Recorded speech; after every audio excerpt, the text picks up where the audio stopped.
This is a true story. The reconstructions are based on an original air traffic control transcript. In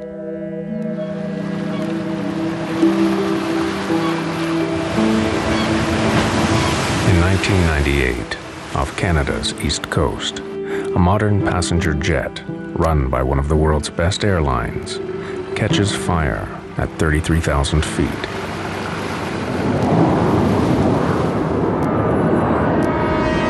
Swissair 111, we are dumping fuel now, and we must land immediately. In the final 6 minutes, communications from the cockpit cease. It's burning already! Then, the plane plummets into the ocean.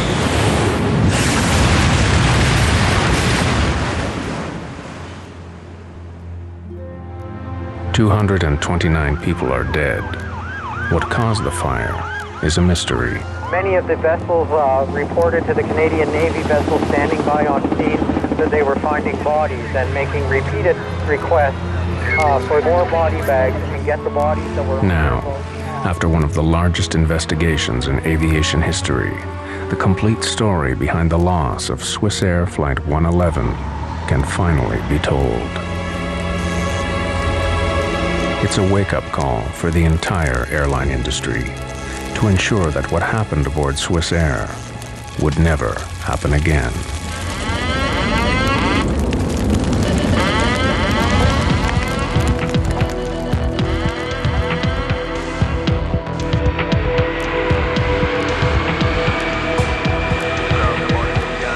September 2nd, 1998. Swissair Flight 111 prepares to depart New York's JFK International Airport en route to Geneva, Switzerland.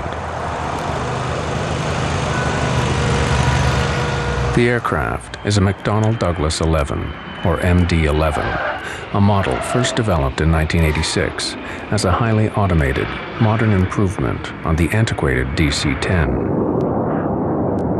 It is considered one of the most reliable large passenger jets in the skies, and Swissair pilots are among the world's best trained.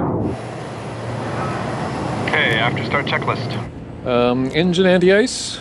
Not required. Roger, not required. Take off. Swissair 111's pilots are Captain Urs Zimmerman and First Officer Stefan Lowe. Swissair 111, hold short, 31 left. Zimmerman encourages an easygoing atmosphere in the cockpit, but he is also known for his by-the-book precision. When not flying, he trains new pilots for Switzerland's national airline. Flaps and slats. Flaps set, 15 degrees. Set at 15.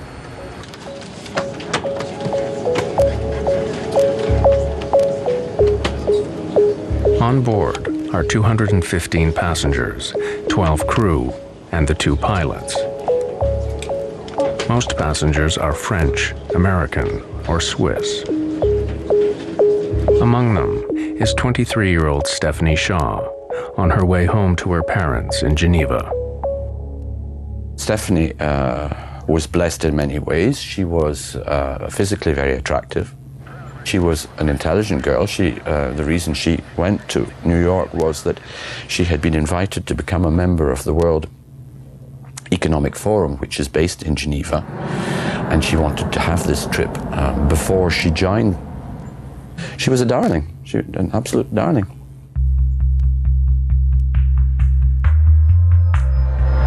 Swissair 111 Heavy, cleared for takeoff. Cleared for takeoff. Roger, Swissair 111. In the spirit of safety, the Swissair pilots push the throttles forward together, ensuring that no single pilot can botch a takeoff. PR, V2. Swissair Flight 111 lifts off the runway and makes her way northeast toward the open Atlantic. For the first 15 minutes after takeoff, there is no communication from Swissair 111. It is an unusual, small detail that would later baffle investigators.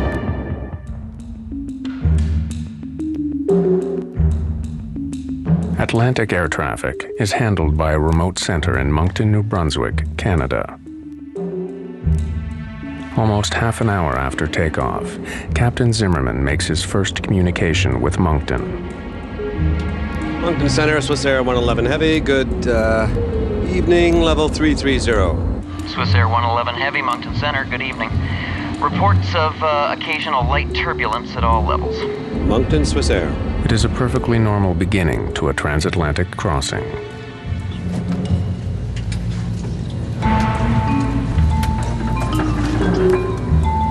In first class, Swissair passengers are among the first in the world to have a personalized in-flight entertainment network. Though now common, the system is an innovation in 1998. Passengers can choose their own movie, browse the internet, and gamble. They evaluated the market and they thought that introducing a modern in-flight entertainment system combined with a gambling system so that passengers actually can use their credit card and gamble during long-range flights would make them more attractive. This luxury would be the source of controversy to come.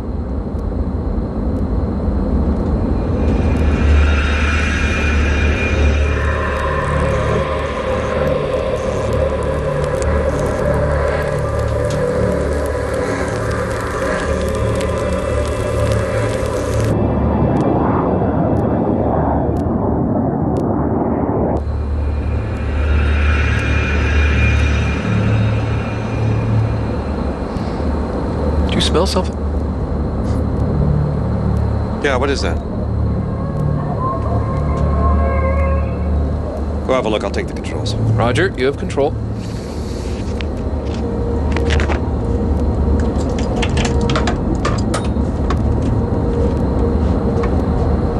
First Officer Lowe investigates the area near the air conditioner vent. Harmless smoke traces from air conditioning systems are common on commercial jets. I don't see anything, Urs. And there's nothing up there now.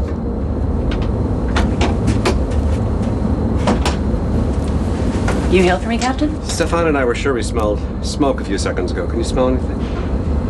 I smell it too, yeah. Could you smell in the cabin before you came in? No, definitely not. They agree the air conditioner is the likely culprit. Can't see it or smell it anymore. Air conditioning, is it? Yeah. Please close it, thanks.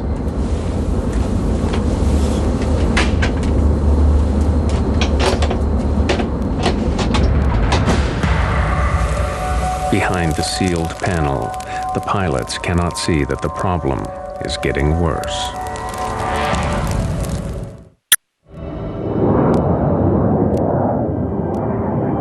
Less than 45 seconds after smoke disappeared in the cockpit of Swissair 111, it's back.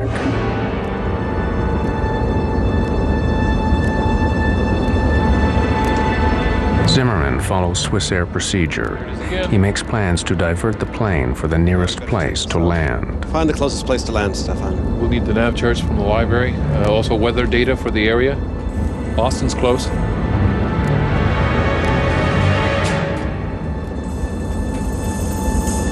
It's not doing well at all up there. Zimmerman radios air traffic control in Moncton, New Brunswick. Moncton Center, Swissair 111 Heavy, good evening. United 920 Heavy, Moncton Center. The controller exchanges information with another aircraft before responding to Swissair. Other aircraft calling, say again. Swissair 111 Heavy is declaring pan. We have smoke in the cockpit. Request immediate return to a convenient place, I guess. Boston. Pan is an international term used to notify air traffic control of an urgent situation, one step below declaring Mayday. You say to Boston you want to go? I guess Boston. We need first the weather there. We are starting right turn here, Swissair 111 Heavy. Swissair 111, roger, and... Descent to flight level 310. 310. 310, Swissair 111 Heavy. This is the first interview with one of the air traffic controllers in Moncton. My name is Bill Pickerel, and on September 2nd, 1998, I was one of two Halifax terminal controllers working the evening shift. The pan in any kind of a special condition is usually dealt with as an emergency, and this in fact was dealt with that way. The aircraft was immediately given priority, and the high-level supervisor initiated a call to the Rescue Coordination Center. Pickrell's colleague determines that Swissair 111 is just 66 nautical miles from Halifax and 300 from Boston. But pilot Zimmerman has chosen an airport he knows. A lot of times when you're having a problem, you would rather be dealing with an issue where you're much more familiar with the airport, because that relieves a little stress on you. This is his initial problem. He's sitting there, he's looking up there, and he's trying to think, well, I got smoke here. Now, what does it mean? Let's see, where's the closest place I can go to that I can talk to a Swissair mechanic? Boston.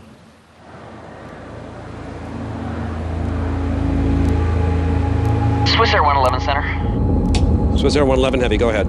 Would you prefer to go into Halifax?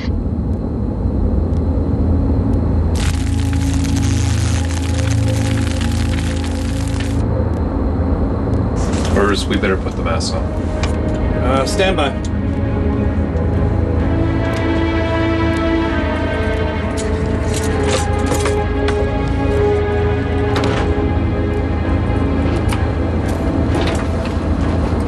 Realizing their location, Zimmerman decides Halifax is the best option. Affirmative, Swissair 111 Heavy. We prefer Halifax from our position. Swissair 111, roger. Proceed direct to Halifax. Descend now to flight level 290. Level 290 to Halifax, Swissair 111 Heavy. The controller signs off with another aircraft. His jurisdiction is high-altitude flights. As Swissair is on descent to Halifax, he hands over responsibility to terminal controller Bill Pickrell. At that point, everything was normal.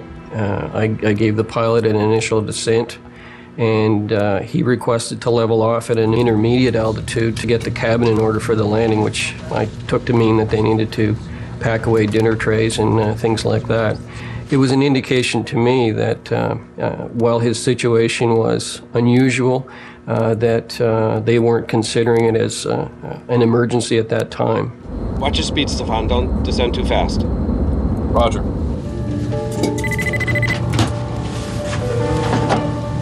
Yes, Captain. We have smoke in the cockpit here. Have the cabin crew prepare for landing. We'll be setting down in Halifax in about 20 minutes.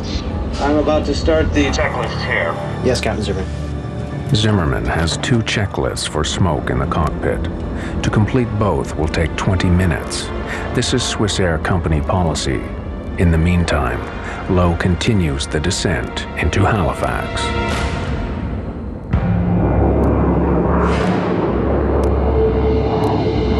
Stefan, I'll need you to handle the radio while I do this checklist, all right? 119.2 for the Swissair 111 Heavy. Roger. Swissair 111 is now at about 25,000 feet. Pickrell advises them to descend to 3,000. But First Officer Lowe says he'd rather fly at 8,000 until the passenger cabin is cleared. His decision to remain high underscores the sense of control in the cockpit. 2979. From my point of view, it gave all initial appearances that it should be a fairly straightforward operation, that assuming that everything happened normally, the aircraft would require a minimum of handling to lead them into Halifax. Swissair 111, you can descend to 3, level off at an intermediate altitude if you wish, just advise. But Pickrell is concerned the plane is not coming down fast enough. It appeared that the aircraft might have been a little bit high, and I wanted to ensure that the pilots were aware of how far they were from the airport, how many miles they had to fly, so that they could judge their own descent and make their decision about what they wanted to do. Roger. At the time, we descend to 8,000 feet, and we are clear at any time to 3,000 feet. I give you advice. Okay, can I vector you to set up for runway 06 at Halifax? Roger, vector for 6 will be fine. Swissair 111 Heavy. Swissair 111, roger, turn left heading of 030. Left heading 030 for the Swissair 111 Heavy.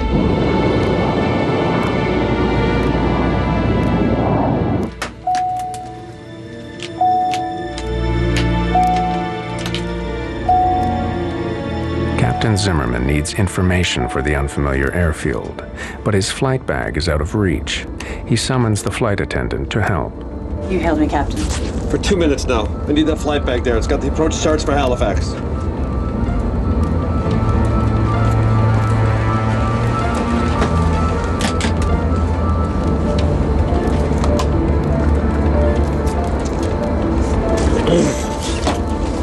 Okay, get back to your crew. Yes, Captain.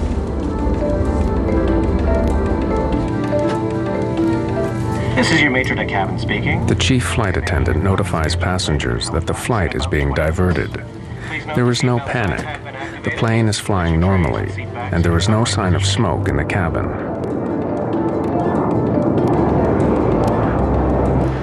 Swissair 111, the localizer frequency is 109.9. You've got 30 miles to fly to the threshold. We're going to need more than 30 miles. But still, at more than 20,000 feet, Swissair 111 is too high to make a landing in 30 miles. The frequency is a 109.9 for the localizer.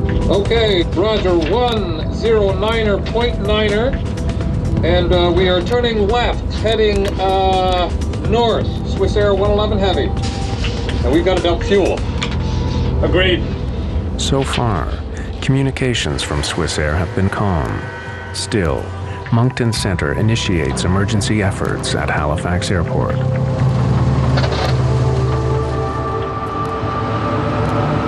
Preparing ground crews for the landing of Swissair 111, Pickerel seeks more information.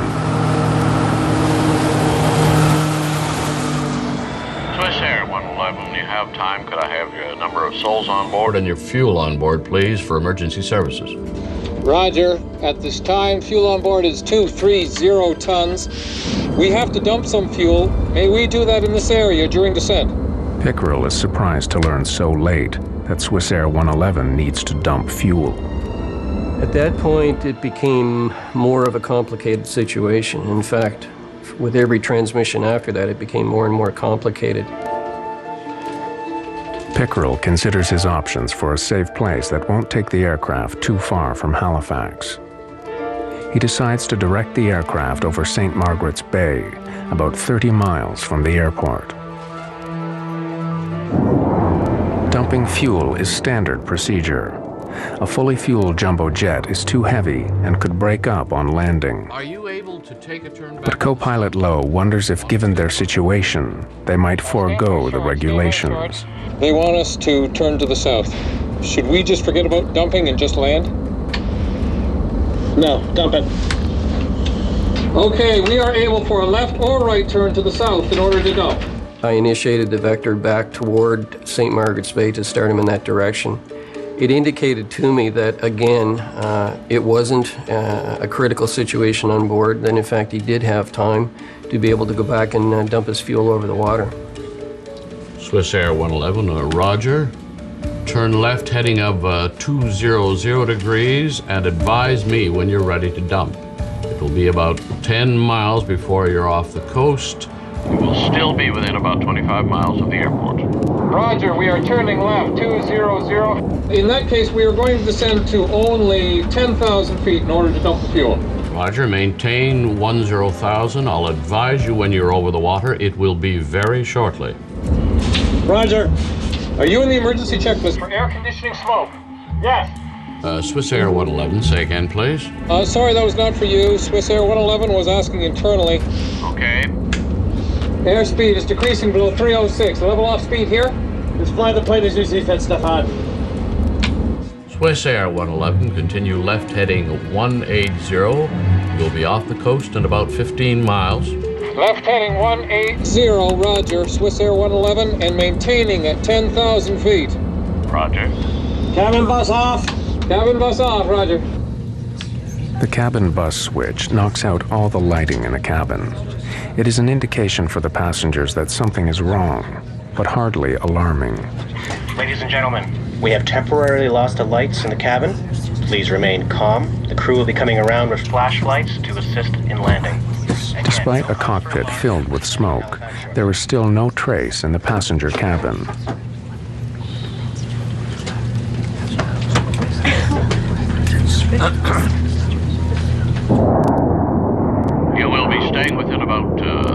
by 40 miles of the airport if you have to get back to the airport in a hurry. Okay, that's fine with us. Please tell us when we can start to dump the fuel.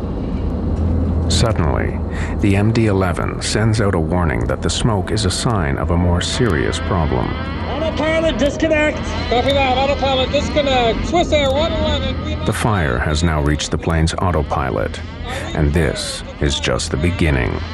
10,000, 11,000 and 9,000 feet. Swissair 111, you can block between 5,000 and 12,000 if you wish.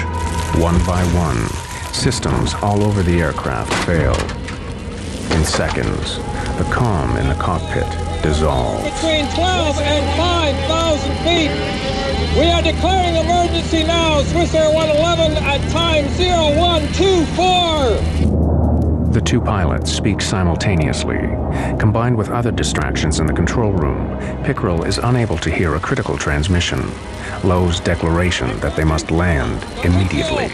We are dumping fuel now. We must land immediate. Swissair 111, just a couple more miles. I'll be right with you. Roger that. And we're declaring emergency now. Swissair 111. Missing this transmission is a moment Bill Pickerel relives today. I'm not sure that it's a feeling that you can adequately describe. I recall reviewing the events of that night 1,000 times to determine if there was something additionally that I could have done, or if there was some mistake that I might have made, or was there any way that I contributed to this. And eventually I was able to come to the point of realization that there wasn't anything that I could have done, that everything that could have was done. Now, there is nothing to do but wait.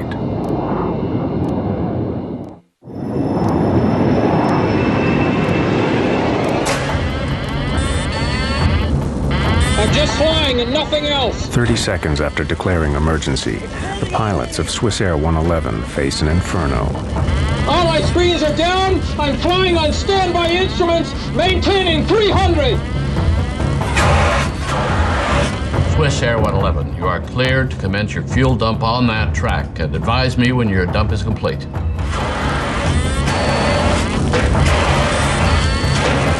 Swissair 111, check. You are cleared to start the fuel dump.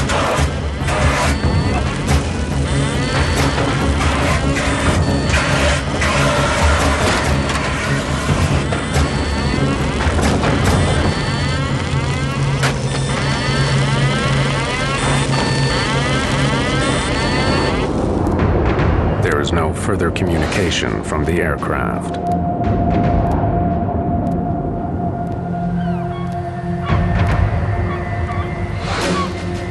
Six minutes later, residents of Peggy's Cove hear a deafening explosion.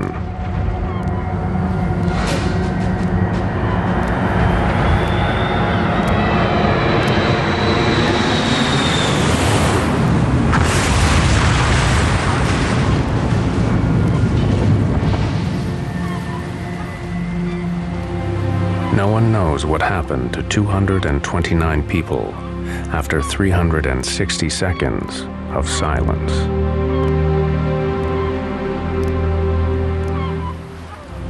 It was probably one of the most helpless feelings that any individual can have, not being able to do anything but just sit and watch the target and hope that it would turn back toward the airport. And of course it didn't.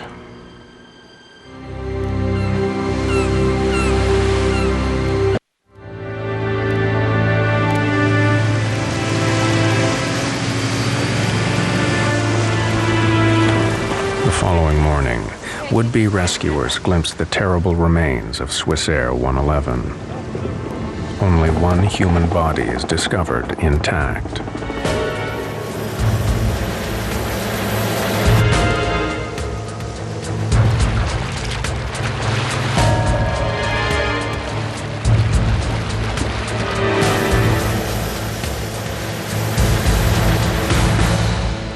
In Geneva, Ian Shaw has a premonition about his 23-year-old daughter, Stephanie.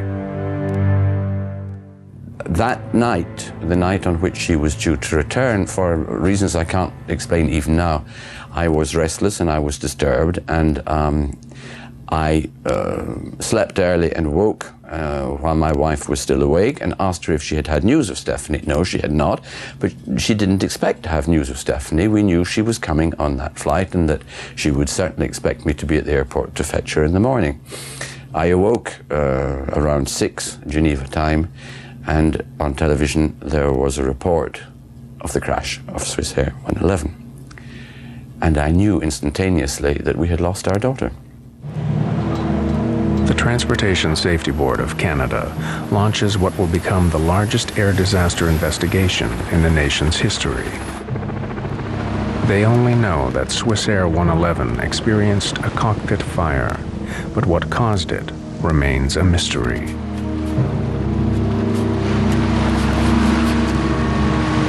Well, this accident was a challenging one to investigate, in that initially, of course, we had to recover the aircraft from about 55 meters of water, around 185 feet. Of course, it was also in many pieces. As it turns out, it was in a couple of million pieces. So that was the initial challenge. And then after that, of course, when you have so many pieces, you need to determine which are the relevant ones and what are these pieces telling you about what happened and why. The TSB embarks on a complex, multi-stage plan. First, divers are deployed to survey the wreckage. They discover that the plane is smashed into millions of pieces. As fall weather worsens, the risk to divers increases. At this rate, the investigation will take years to complete.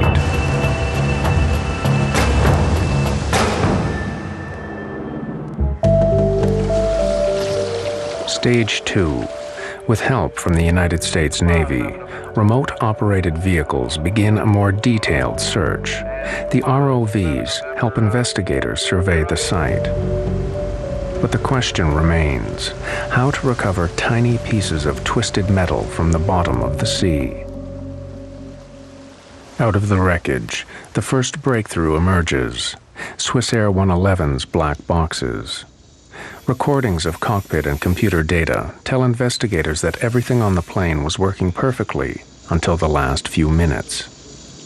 When the crew declared the pan, that they had smoke in the cockpit, after going through all of these parameters, we found no anomalies or no problems in any of that flight data that suggested there was a problem with the aircraft. So this led us to believe that the crew had a relatively operational aircraft. Aside from the smoke in the cockpit that they noted, everything else appeared to be working fine. And as they were making their plan to descend the aircraft, they experienced a series of systems failures that were in rapid succession and exponential. Copy that. Autopilot disconnect. Swissair 111, we must fly manually now. Pool CVR team then faces a serious setback. The last 6 minutes on both flight recorders are missing. You're losing systems rapidly on the airplane in that 90-second period that things are happening very fast. And one of the last things we know about was the 2 recorders went offline. So the fire has presumably breached the lines, breached the sources to these recorders, and has stopped them. With the failure of the black boxes, investigators are no closer to learning how or where the fire started on Swissair 111.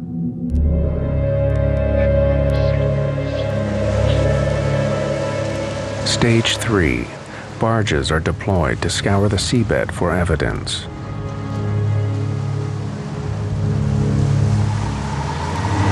One by one, sad remnants of the airplane reach the surface. One of her engines. Then the landing gear. These are among the largest pieces of Swissair 111 to be recovered. The rest are mere fragments, dredged up in a painfully slow process. Stage 4. A nearby military hangar provides a makeshift lab for the growing team of forensic investigators. Among them are representatives from the American NTSB, Boeing, Swissair, and the Royal Canadian Mounted Police.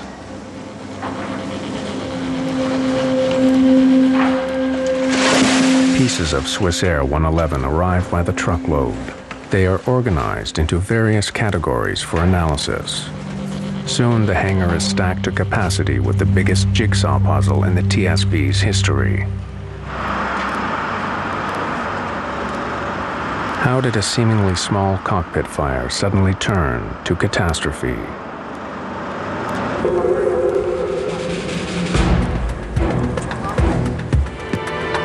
The team sorts through nearly 250 kilometers of wiring retrieved from the wreckage of Swissair 111. Here, the first real clue, evidence of fire caused by electrical arcing. Scorch marks on metal reveal that the source of the fire was in the back of the cockpit, directly behind First Officer Lowe. An examination of the aircraft's wiring plans leads investigators to a likely suspect, the entertainment system in first class. The system had some major deficiencies. It was getting very hot. It drew a lot of power. And thereby, for example, raising the cabin temperature considerably, because it was always running. They did not install a simple off switch, nor did they install appropriate cooling systems to cool the system down. The TSB's investigators finally think they have the breakthrough they've been seeking. When Captain Zimmerman threw the cabin bus switch, all power to the cabin should have been turned off, but the entertainment system remained on, overheating. If you had asked most pilots, they would say, well, if I push the cabin butt switch, it's going to turn off the things behind the cockpit. It's going to isolate that electrically for me so that I don't have to worry about that, and that I can just concentrate on those things that might affect me flying the airplane. Well, as it turns out, that this switch was kind of bypassed in this case for this IFIN, or entertainment system. Swissair immediately disables the entertainment system on the rest of its fleet. But the TSB concludes that the mystery is not solved. By the time that cabin switch was turned off, the fire was well underway, and so that had no real bearing on the initiation or propagation of the fire in the Swissair 111 aircraft. Investigators determined that the problem with the entertainment system alone could not have brought down Swissair 111. The search for answers must continue. Stage 5. The TSB decides to reconstruct the MD-11 from the wreckage. A wireframe mock-up they call the jig provides a spine for placing tiny pieces back where they once belonged. The reconstruction reveals that the hidden fire spread from the cockpit back into the first-class galleys. Some metal showed heat damage from temperatures as high as 1100 degrees Fahrenheit. As the investigation continues, some argue that the actions of the pilots may have contributed to the disaster.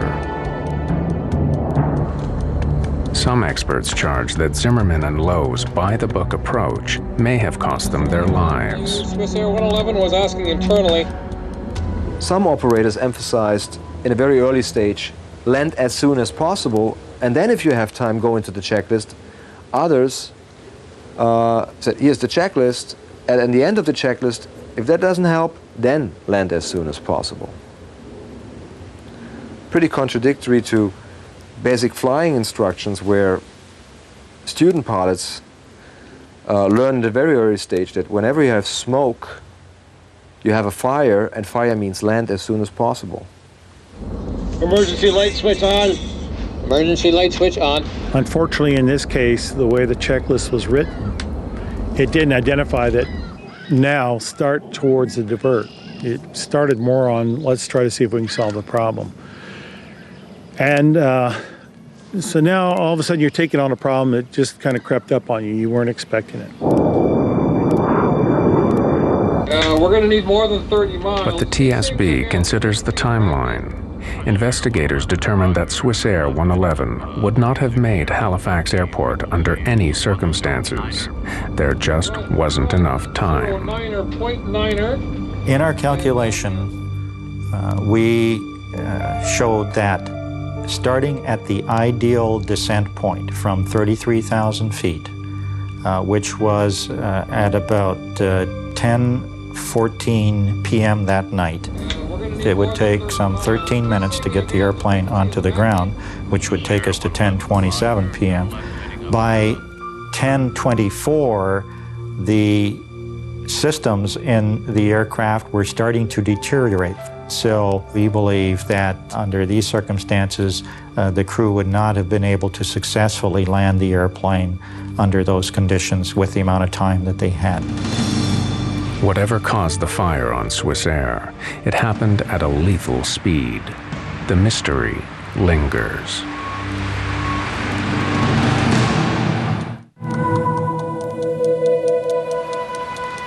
A year passes. Then another ambitious operation begins.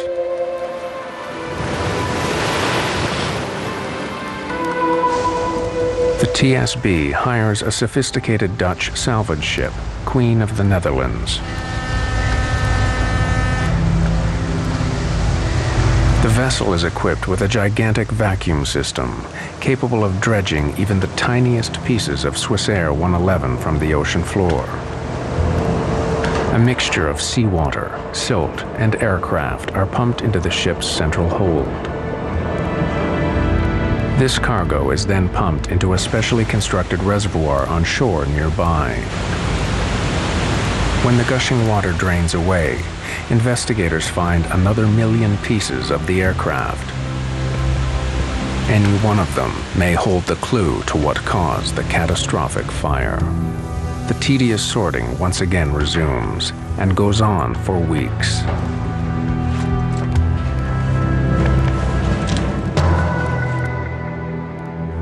Finally, after 15 months, they find what they've been seeking: one faulty wire.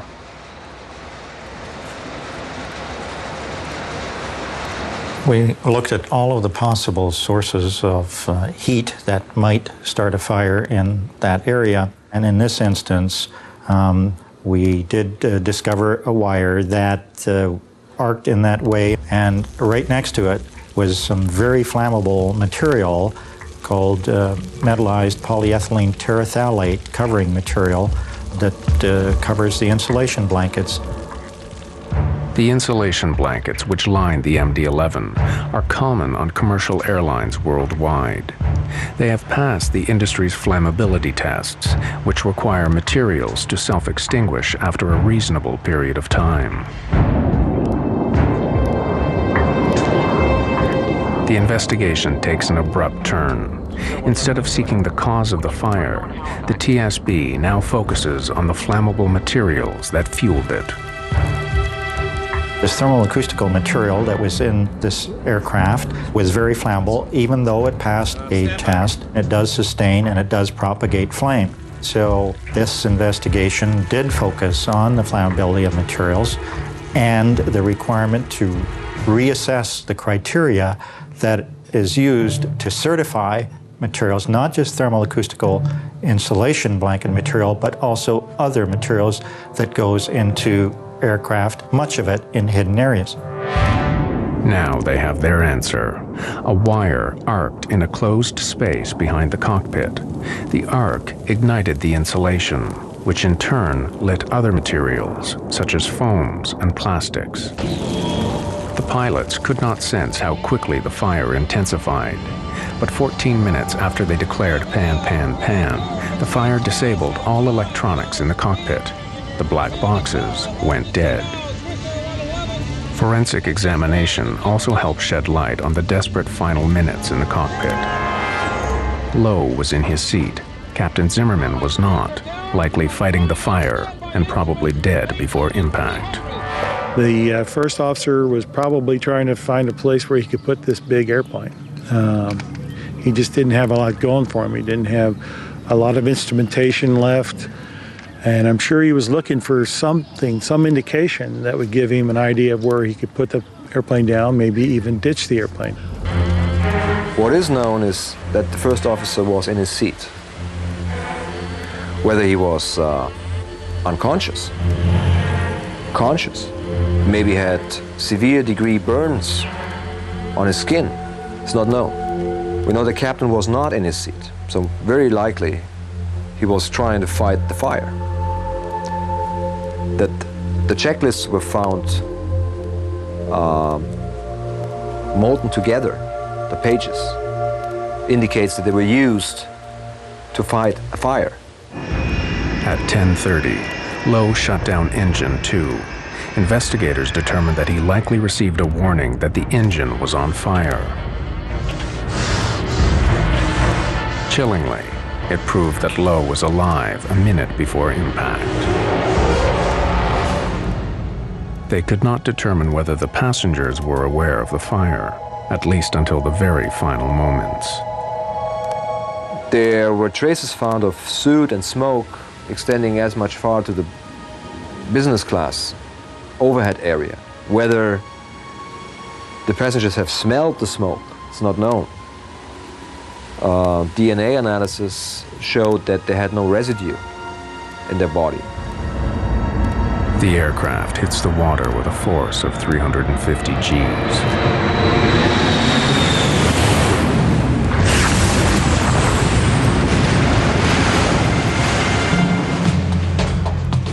The TSB spends 4.5 years and $40 million, the largest air disaster investigation in Canada's history.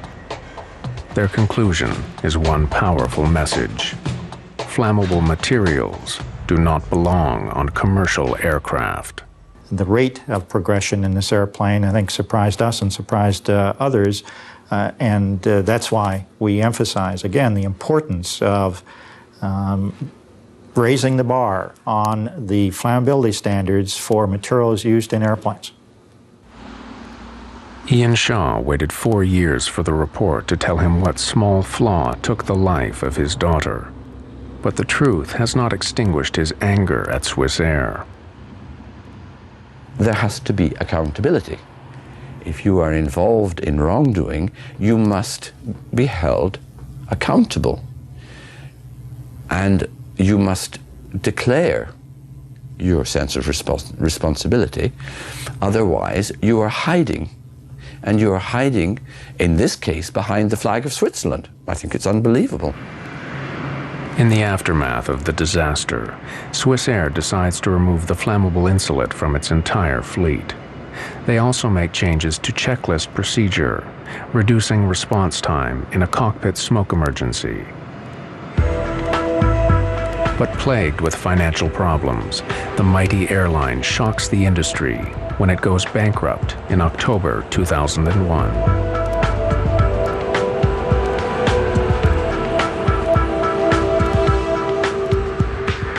The flammable insulation that sets Swissair ablaze remains in 2/3 of commercial airlines today, but not for very much longer. The metallized polyethylene terephthalate material has been essentially banned from aircraft, and the criteria to certify that kind of material for use in airplanes has been worked on. It has not been put into law as yet, but we look forward to that being done, so the criteria is more stringent. The U.S. Federal Aviation Administration has given a deadline of 2005 to remove the material from all commercial aircraft. This major overhaul aims to ensure the Swissair tragedy will not be repeated.